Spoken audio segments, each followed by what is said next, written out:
It has been one heck of a crazy year, both on the eShop and this channel. And we'll get to my channel. Let's start with the eShop, since that's why most of you are probably here. As you guys know, I have a series on YouTube about 10 eShop games worth buying, where I take 10 of the most recent releases on Switch and I blab about them. I talk about how great they are and why you should buy them. In no particular order, of course, just, hey, here are some games. Now, at the end of the year, like right now, I look back at those lists, I break them all down, I pull the best ones, and I make a top 10 list of my personal favorite, best, in my opinion, but they are the best games of the year. And I actually do order them from 10 to 1, with 1 being the best. These videos are really fun for me because I not only get to take a look back at the eShop over the last year, but we all get to take a look back at my channel over the last year. Not only do we get to see how much the eShop has grown, we get to see how much this channel has grown. Fortunately, this year is going to be a lot less cringy than last year. I don't know if you guys remember, but I was the 10 eShop games worth buying.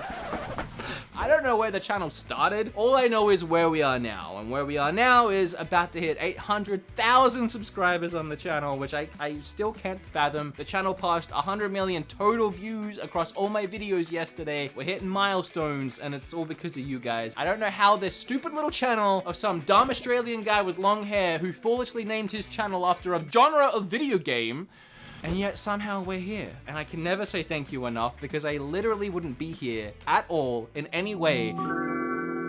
For one last time this year, thank you. Until next year, and then I can start thanking you all over again. So, number 10 from episode 14, a game that I originally played on my Xbox, and then out of nowhere, moved over to the Nintendo Switch and blew everyone away, Hellblade. As the title would suggest, you find yourself in Helheim armed with only a blade, taking control of the warrior Senwa as she tries to save the soul of her dead lover Dillion. The story is mind-bending and messed with my head a lot. The visuals are gorgeous, but at times they're also really disturbing. I played most of this game on edge, worried, confused, and nervous. The voices inside Senwa's head definitely didn't help with that, as they constantly try to discourage her with whispers of negativity. And wearing headphones, it sounds like those voices are in your head, and it aims to make you feel like you're the one going crazy. The voices beg you to stop progressing through the world and turn back to where it's safe. The combat is brutal and uncompromising. You can block, dodge, and strike. You can be easily overwhelmed by enemies or taken down by the intense boss fights, and not only will those deaths hurt your video game pride, but they will also hurt Senwa.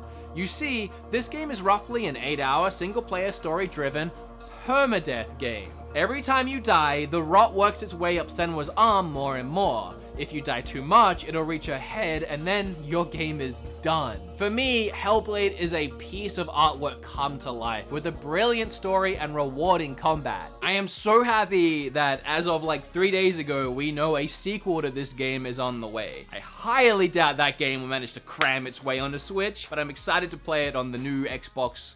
Whatever they decided to call it now, it's getting way too confusing. Number 9 is from episode 16. It's a game that I otherwise might not have gotten into as much as I did if it wasn't for the fact that I had just came off of playing both Dragon Quest Builders and Minecraft, and I was looking to further fill my crafting needs. That's Forager. In Forager, you can craft your own tools and weapons, explore dungeons, and even help out NPCs. The most unique and honestly exciting addition to Forager is that the items you collect in the world can be sold for coins, and you use those coins to buy the tiles around you, forming new islands. You have no idea what's gonna pop up on those islands until you buy them, making the concept of grinding for more coins addictive. The dungeons are also a fun mix-up from the other crafting games I mentioned, and inside you'll discover new items, enemies, and even a cool boss battle at the end. And there is even more depth to this game, including skill points to unlock, as well as new things to craft as you gain experience. Since I made that video, Forager did get a physical release that you can now buy in places like GameStop, and I highly recommend it. Number 8 is also from episode 14, and it's a game that honestly would be in my top 3 on this list if it wasn't for the fact that I'd already played it and played it and played it on my Xbox, and by the time it came to Switch, I was just happy it was there.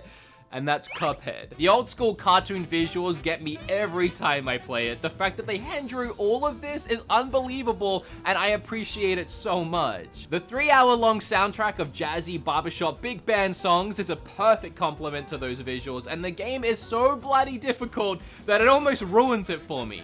But somehow, it makes it better. Again, Cuphead could be an easy number one, I'm sure, for many of you and myself, but looking back at my experiences this year on Switch, I had way more fun with these other games because they were just newer experiences for me. Speaking of, another game from episode 14, number 7 is a fast-paced sword slicing game. Katana Zero. The setting of the game is this great cyberpunk neo-noir style, and the visuals are incredibly pleasing to my eyeballs. Oh, and that's all backed by a kick-ass synthwave soundtrack. I love that at the start of each mission, before our katana-wielding assassin starts his killing rampage, he throws on a pair of headphones and boots up whatever awesome track is gonna be pumping throughout the chaos. In Katana Zero, you have no health bar. One hit will result in an instant death. That forces you to keep moving, and moving fast, deflecting bullets with a well-timed slash, sending them screaming back towards the enemy, or dodge the attack altogether with a roll and move in for the quick kill. Mercifully, the game features an ability to manipulate time, thanks to a drug called Chronos that your psychiatrist slash boss, I'm not really sure, administers between each mission. Speaking of those parts of the game, or any part of the game that has dialogue, it's done really interestingly. It's a real-time conversation system that you're able to interrupt if you just don't feel like talking to that person. Although if you do decide to engage, you'll be given a bunch of dialogue options. There are loads of hidden secrets and paths and way to kill the marks and the enemies in ways I didn't even find out about until after I finished the game. Number 6 is from episode 13. This is a game that I actually hadn't heard of before that was getting ported to Switch, and it was one of those rare occasions where a sponsor just couldn't have been more perfect because I fell in love with this game, and we even gave away a Hob-inspired Switch on the channel to one lucky winner. From the moment I started playing, I was hooked. Not only by the beautiful artwork that is the game's visuals, not only the intriguing and intricate character designs, but mostly I was hooked by the level design and the gameplay. I love when a game doesn't hold your hand. Hob never taught me how to jump, how to climb, or how to platform, but as soon as I saw this platform twist around,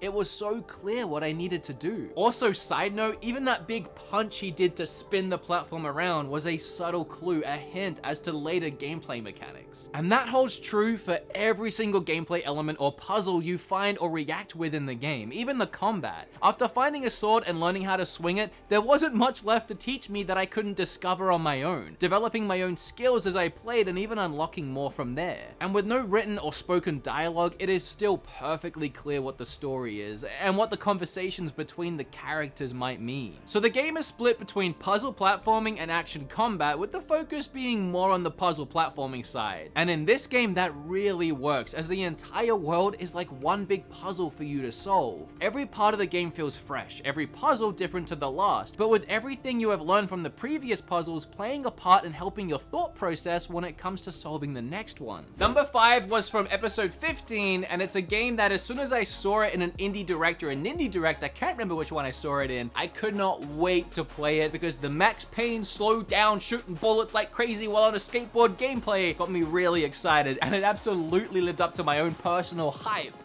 And that game is My Friend Pedro. In My Friend Pedro, you play as a masked assassin, armed with as many guns as he can carry, the ability to fire those guns while simultaneously hanging upside down, and a severe lack of knowledge on how physics actually work. But physics be damned, this is just straight up fun. Every level throws something new at you, new mechanics, whether it's a frying pan that you can kick right at an enemy's face and then pump that same frying pan full of bullets, ricocheting off of it and hitting every other enemy in the room, or jumping on a freaking skateboard and rocketing through levels while pumping shotgun rounds. Oh, and beyond the senseless violence, there actually is quite a bit of clever platforming and puzzle solving going on throughout the levels, with some of the later areas of the game becoming quite the brain teaser. Oh, and your friend is literally a banana.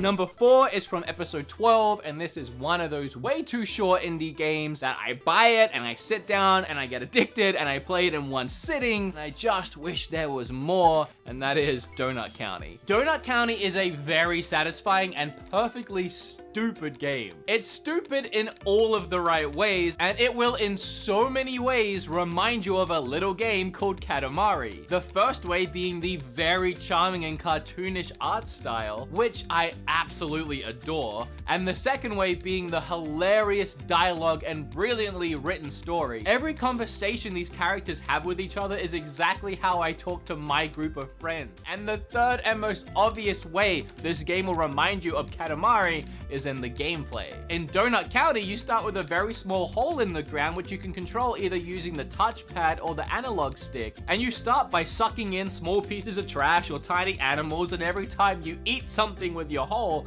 it grows a little bit larger, obviously allowing you to consume bigger and bigger items into your hole until finally, and you probably guessed it, swallowing up whole buildings or entire freeways worth of cars. This gameplay mechanic on its own is weirdly therapeutic and extremely addicting. Anyway, as fun as that mechanic is, there are others that you can unlock, like the catapult, which allows you to shoot out some of the items you require, and you can use that to hit switches to open doors to go into other rooms, or to hit a Ferris wheel with water to spin it faster and faster until it flies off its frame. And in between each of the levels, you get treated to a little bit more of the story, piecing together what actually is happening in this town and why this hole is swallowing everything up. Now, as we get up in here into the top 3, I have a feeling that all 3 of these, or at least 2 of these for a lot of you, are gonna be your number 1s. Some of y'all will get mad that one of them isn't Wargroove. So let's just all play nice and remember again that it's opinions. And I say this because number 3 is Untitled Goose Game. You are a silly goose that can honk, duck, flap, and most affectionately hold things in its beak. Or more accurately, steal things with its beak, hide them, and or taunt the humans with them, and that is the entire game. Screwing with people, annoying the heck out of them, and watching them try to deal with a goose that just won't leave them alone. It's such wholesome, hilarious fun. I honestly couldn't tell you how many 30-second clips I grabbed of this game using the Switch's capture button to then go and show Kim later, and both of us would be laughing at this stupid little goose. I think this might be the one actually where he goes to sit down. It's just so stupid because it looks like it's what a goose would do.